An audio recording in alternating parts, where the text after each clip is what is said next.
श्रीमती प्रीति से निवेदन करना चाहूँगा। आप शिक्षार्थी हैं काशी हिंदू विश्वविद्यालय वाराणसी उत्तर प्रदेश में। आपका जो शोध का विषय है भाषा प्रौद्योगिकी में कृत्रिम बुद्धि की उपादेयता। मैं आपसे निवेदन करता हूँ कि आप इस विषय पर अपना शोध पत्र का वाचन करें।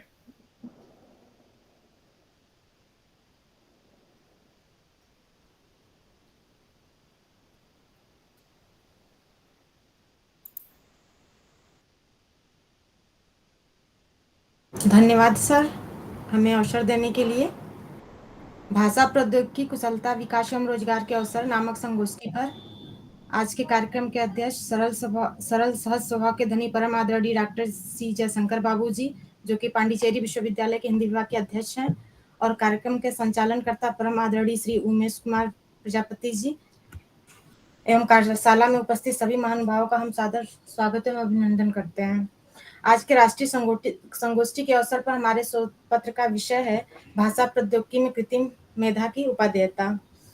सभ्यता के विकास के साथ साथ मनुष्य सदैव अपनी सुख सुविधाओं के विकास में ही लगा रहा है, और इसी के साथ उसने मशीनों के आविष्कार के साथ मनुष्य का काम आसान होता गया। और इसी क्रम में मनुष्य ने सोचा कि क्यों न मशीनों को भी सोचने समझने की शक्ति दी जाए। जैसे मनुष्य सोचता समझता है, कार्य करता है, वैसे मशीनें भी करें। और इसी उत्सुकता का ही परिणाम है कि मनुष्य धीरे धीरे कंप्यूटर के आविष्कार तक पहुंचा। और आरंभ में कंप्यूटर का आविष्कार तो संगणक के रूप में हुआ था, फिर धीरे धीरे कंप्यूटर को धीयंत्र अर्थात बौद्धिक कार्य करने वाले के रूप में विकसित किया गया। और इसी क्रम में विकसित परिकल्पना जो है कृत्रिम मेधा कहलाती है। कृत्रिम मेधा कंप्यूटर विज्ञान की ही एक शाखा है जो मशीनों और कंप्यूटर मेधा के साथ विकसित करता है।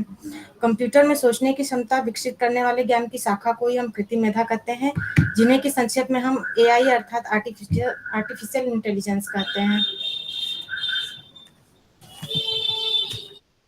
कृत्रिम मेधा शब्द का सर्वप्रथम प्रयोग 1956 में जॉन मैकार्थी ने किया था, और इन्होंने परिभाषा भी दिया था जॉन मैकार्थी ने कि एक ऐसा प्रयास किया जाएगा कि मशीन किस तरह भाषा का प्रयोग करने, तर्क और समझ के साथ समस्याओं को सुलझाने जो क्षमता मनुष्य के पास है उसको अपनाकर विकसित करे।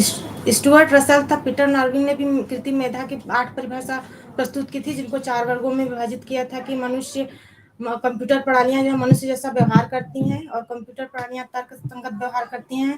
कंप्यूटर प्रणालियां मनुष्य जैसा सोचती हैं, और कंप्यूटर प्रणालियां तर्क संगत सोच सकती हैं। कंप्यूटर के मनुष्यवत व्यवहार की बुद्धिमत्ता को साबित करने के लिए एलन ट्यूरिंग ने भी 1950 में एक परीक्षण किया था। हालांकि इस परीक्षण का कोई ठोस रिजल्ट नहीं आया था, किंतु ये सोचने पे जरूर मजबूर कर दिया था कि मशीनों को भी मनुष्यों की तरह सोचने समझने की शक्ति दी जाए। आज जो हमारा टॉपिक है कि हिंदी में प्राकृतिक भाषा संसाधन के उपयुक्त सुविधाएं और औजार जो हम निम्नलिखित है, जिसमें कि पहला है पाठ से वाक्य, वाक्य से पाठ। इसमें सबसे ज्यादा सहयोग जो है कि सी डैक के प्रवाचक राजभाषा, सुतलेख राजभाषा, वाचांतर राजभाषा, यूनिवर्सल भाषण से भाषण का अनुवाद जिसे हम S2ST के नाम से जानते हैं। इसके साथ ही साथ हिंदी ध्वनि पहचान और मशीनी अनुवाद के जरिए हम इनपुट ध्वनि को पाठ में रूपांतरित कर सकते हैं, और मशीनी अनुवाद को हम स्रोत भाषा से लक्ष्य भाषा में अनुवादित कर सकते हैं।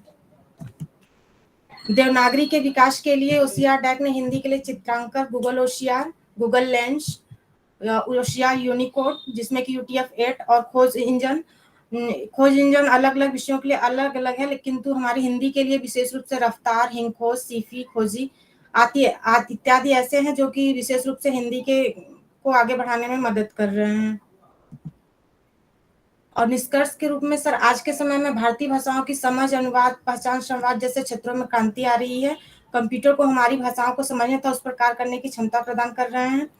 तकनीकी शिक्षा, प्रशासन, स्वास्थ्य और संचार के क्षेत्र में आ रही बाधाओं को खत्म कर रही है। साथ ही साथ हमारे भारतीय भाषाओं का संग्रहण, संवर्धन और संशोधन हो रहा है। भारतीय प्रौद्योगिकी के विकास में कई संस्थान संलग्न हैं। इन सभी संस्थाओं के द्वारा कई भाषा उपकरणों का विकास भी हो रहा है, जैसे IT शब्दकोश, टीकायुक्त वाक्य शब्द संग्रह जिसे हम कारकोरा कहते हैं, यूनिकोड कन्वर्टर, भाषाई उपकरण, महाशब्दकोश इत्यादि। ये सारी जानकारियां भाषा प्रौद्योगिकी के क्षेत्र को आगे बढ़ाने में मदद कर रही हैं।